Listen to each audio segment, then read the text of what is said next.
શુભ સવાર, રામ રામની સીતારામ. સવાર અમે બાપ દીકરો તૈયાર થઈને પછી હિંડોળા ખાતે બેસી ગયા, કેમ કે અમારે જવાનું હતું આજ 5 ધામની જાત્રાએ. લોકો 4 ધામની જાત્રા કરે, અમારે આજ 5 ધામની જાત્રા કરવાની છે. અમે પહેલા ધામમાં પહોંચી ગયા હડમતિયા, કાળુ બાપુના હડમતિયા. ત્યાં મસ્ત દર્શન કરી, બાપુના દર્શન થઈ ગયા અને પ્રસાદી લઈને પછી નીકળી ગયા મેરડીમાના ધામમાં ખારડી. ત્યાંથી પછી થઈ ગયા પરત એટલે આવી ગયું ધોળા જંકશન. આપણે જવાનું હતું રાંદલમાં દડવા.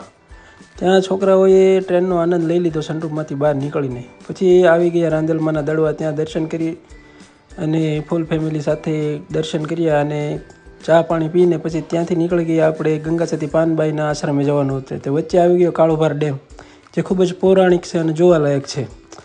પછી આપણે પહોંચી ગયા ગંગાસતી પાનબાઈના દર્શને. મસ્ત આશ્રમમાં ઘડીક આરામ કર્યો, દર્શન કર્યા. ગંગાસતી પાનબાઈની અહીંયા ફૂલોની સમાધિ છે, અવશ્ય એકવાર મુલાકાત લેવા જેવી. ત્યાંથી લઈ લીધી એક પુસ્તક, જેમાં ગંગાસતી પાનબાઈનો પૂરો ઇતિહાસ છે, જે મને કેશા સારી રીતે સમજાવતી હતી.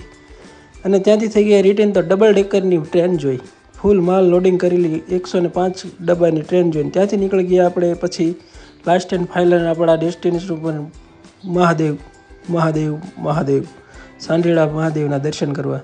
ત્યાં સિંગનો આનંદ લીધો, સાથે 2 કિલો પેંડા લીધા અને ખાતા ખાતા આવી ગયા આપણે ઘરે હસ્તગીરી જાળિયા. રામ રામની સીતારામ.